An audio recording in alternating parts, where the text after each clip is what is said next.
Greetings, programs! Welcome to episode 18, Why Politics Gave Us Big Brains and Why Politics is the Oldest Profession. A bit of housekeeping today, as Sam Harris might say. Sorry I missed last week, there were dummy issues, and then this other thing.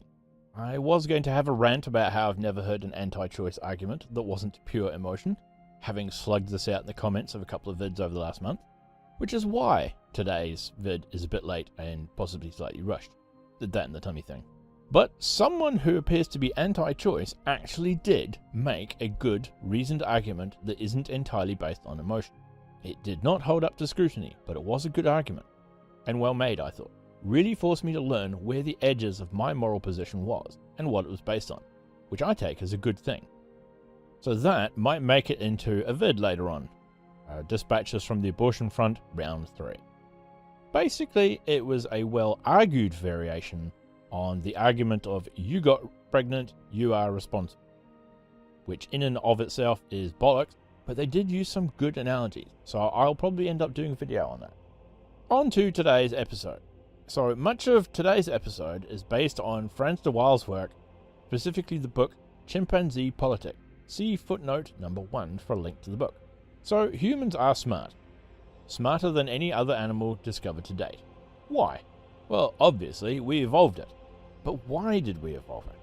Well, it's obvious, isn't it? Look at the survival advantage it gave us. We can build cool tools and dominate all other life forms. Clearly that's why, right? Well, no. Because other creatures vastly outnumber us. And they do it all without a super expensive brain.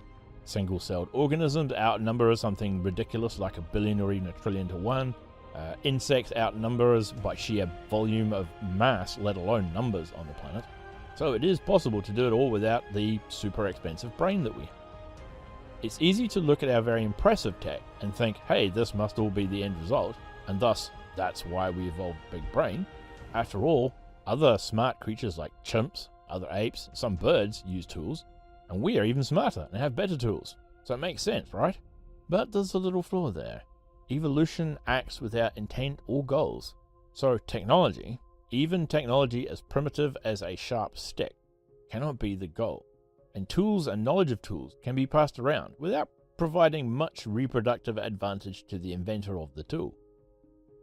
Each step in evolution must confer some measure of advantage to survival, or it would not be selected for by natural selection. Now, being smart does come with obvious benefit, as anybody who has watched a blackbird or a squirrel working at a problem to get food can attest to. But brains are expensive, they are complex, and they take time to evolve. They're expensive to run. Something like 20% of all the energy you take in as a human being goes to running your brain. Which means having that thing better bring in more than 20% more calories, or it isn't paying for its way. Now, as it happens, it does. But that's not what it's for. Clever patterns of behavior can also be learned as instinct without needing the big brain. This is how birds, clever-seeming birds, can do it, even though they've got tiny brains. So what does this big brain actually do? Well, 2 main things. It allows the smart creature to plan and think without doing. Doing is risky and expensive. If you can think about how to climb the tree and predict successfully whether it's safe or not, you can find out without the risk of actually doing so, maybe falling and getting injured and dying. And secondly, having a brain capable of learning like that offloads some of the behavioral programming from the hardware layer to the software. Now, with this, behaviors can be updated faster than evolution can stumble into the right instinct to program into the next 200 generations. Just like when the speed of computing took a massive step forward when the idea of holding the program in the memory of the computer took hold. Before that point, each program to be run had to be wired in by hand after being separately calculated. See footnote number 2, early computing. Well, the same trick works here. Because the human, or pre-human babies, were kind of blank, they needed more care, which is not great, but it meant that rather than being born with an extensive and complex set of instincts, that task could be handled by the tribe, by the culture. And so even though being born blank was a downside, the speed of change was an upside that outweighed it completely. For example, if a new plant appeared in the region that has yummy looking but poisonous fruit, Rather than natural selection killing every human being that thought, for example, red fruit was yummy, until some quirk of genetics left a human being with no desire to eat red fruit, a tribe member could get sick and then tell everybody, or see another person get sick or even die, learn the lesson, and within days the tribe now knows don't eat the red things that look like this. Days, not multiple generations to come up with some random mutation that was then selected for by natural selection. Okay, so that's cool. That's what it does. Okay, so that's cool. That's what it does. And that's why humans need years of schooling from parents and actual schools and society to learn how to human, whereas gazelle can run within minutes of birth. But that's what it does, not how it got there. We are looking at the end point, one of the uses of the big brain that we have, not what gave us the big brain. It was once a popular idea, climate change or some other disaster pushed us to become smarter, and that in a harsher world we had to be smarter to overcome the problem. But in a harsh environment, being smaller, dumber and cheaper to run often gives an advantage. Compare Dwayne "The Rock" Johnson to some skinny African kid. Drop them both on separate desert islands with very little to eat and come back in 2 months. The Rock will likely have starved and the kid will still be there. No. Harsh environments lead to cheaper, mass-produced creatures pumped out in high numbers at high speed.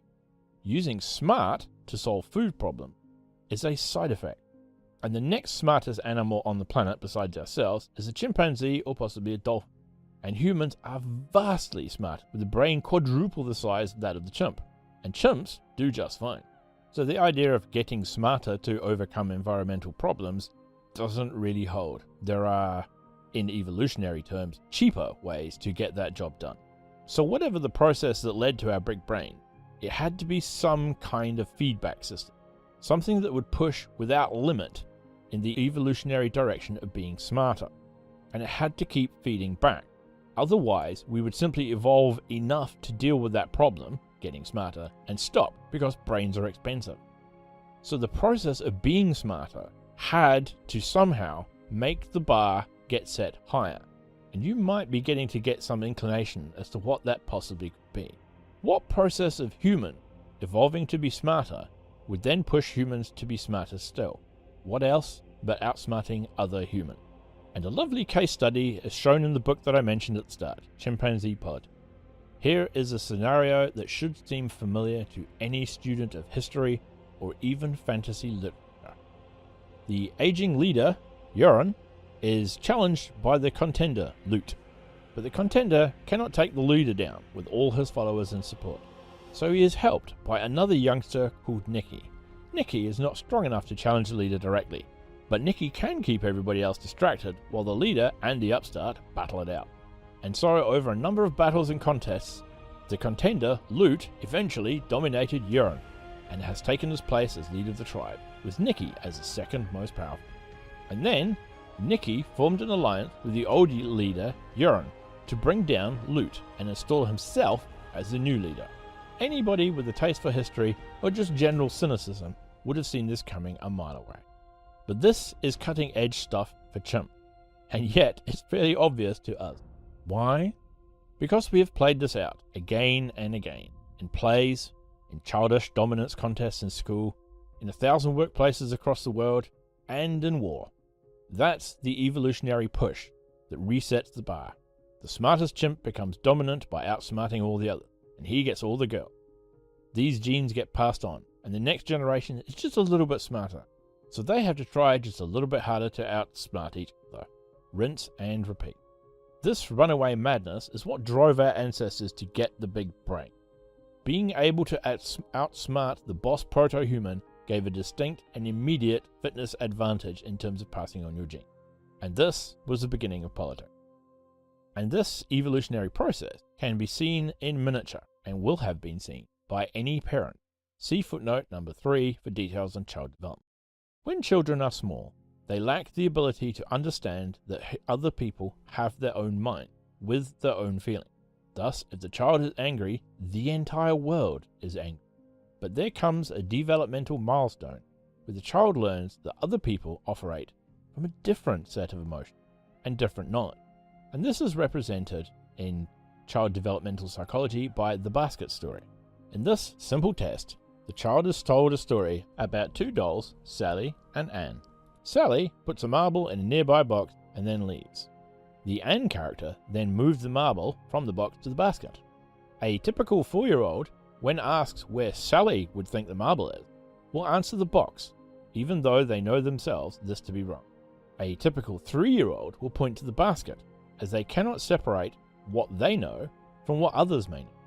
They have not yet developed the mental address space to store the potential thoughts of others. They do not have what is called a theory of mind. See footnote number 4 for details about theory of mind. And humans are crazy good at this. Humans are capable of going as many as 5 layers deep in the model of what minds are thinking. For this story, I shall use think, know, understand as a way of breaking things up. See where you start to lose track. Level 1. You know what you are thinking. Basic sentience. Some animals, like chimps and dolphins, show signs of this in that they are self-aware. Level 2. You know, or think you know, what someone else is thinking. I don't know if any animals are capable of it. I do know that most social animals can read the mood of another, but whether they have the model of the mind of another is not currently known, as far as I know. For example, you think you know how the boss feels about you. That's level 2. Level 3. You know what another thinks that another person thinks about something else. For example, you know how a co-worker feels about how the boss feels about you. Doesn't seem so bad. Everybody should be able to get on board with that. Everybody's got a co-worker. Everybody has some idea what that co-worker thinks about the boss. Everybody would therefore have some idea how that boss feels about you, and so on. Pretty straightforward. Let's kick it up. Level 4. You know what another person thinks that another person thinks about how a fourth person thinks about something. Put this in context. You know how the tea lady thinks that a co-worker thinks about how the boss feels about you. Now we're starting to get somewhere. Let's kick it up another notch until we can break everything. Level 5. You know what another thinks that another person thinks about how a fourth person thinks about what a fifth person thinks about some subject. Example. You know how the guy in IT thinks that the tea lady thinks that a co-worker thinks about how the boss feels about you. I'm going to stop. Level 5 is where most people start to lose track. I know for me, I can handle level 4 just fine, but level 5 is where the mental house of cards starts to fall apart. There's just too many variables to keep track. And while I do not know for certain, I suspect there is an evolutionary reason for why most of us kind of stop there. I suspect we have hit the level of diminishing return, in that too much error will creep in, and that further layers of recursion will prove fruitless, and thus, therefore, not selected for in terms of human ability. This is also known as the Machiavellian intelligence hypothesis, as a competitive explanation for explaining evolutionary pressure to become smarter. See footnote number 5 for Machiavellian intelligence. You know that your opponent has a model of what you will do, and so they will be trying to model what you will do. But they know that you have a model of them, so they will be trying to predict what you will do based on their idea of what your model of them involves. Which means they must understand themselves well enough to have a good idea of what their opponent will see. And they must understand their opponent well enough to understand how they will react based on that understanding. But then you are also intelligent and will be trying to model what they will do based on your understanding of their model of you, and so on. There is another model, Vygotskian intelligence hypothesis, which states the same thing, but says that the ability to model other minds leads to improved cooperation, and that this is what drove intelligence growth. Same effect, different motivation. And inevitably, there is a third hypothesis that states that either or both can occur, and thus, combined will push the growth of intelligence. Either way, same result. And thus, this thing, which we call politics, has existed from before the time our ancestors could plausibly be called human. Chimps do it, so it's a fair bet that our ancestors did it too, even way back when. And if you want to see how this plays out in a story, just go read Harry Potter and the Methods of Rationality, where Harry and Voldemort and Dumbledore are all trying to model what the other person's model of them would do. It's deep enough that you might have to reread parts of it to get all the layers. It's kind of fun. So don't feel too bad when you see politicians being idiots on TV. They are just the ones you see being idiots. Unless, of course, they're just acting dumb to conceal their true motives. So either way, if you're ever feeling dumb, just remember, even the most average of people have some idea what other people think that we think about other people. And that's the thing that no other animal has. That's the power of the brain. The human brain, at any rate. That's all for now. Tune in next week for more short bits of "No, that's not how evidence works." Follow on from our epistemology episode with some more specific case examples. Bye for now.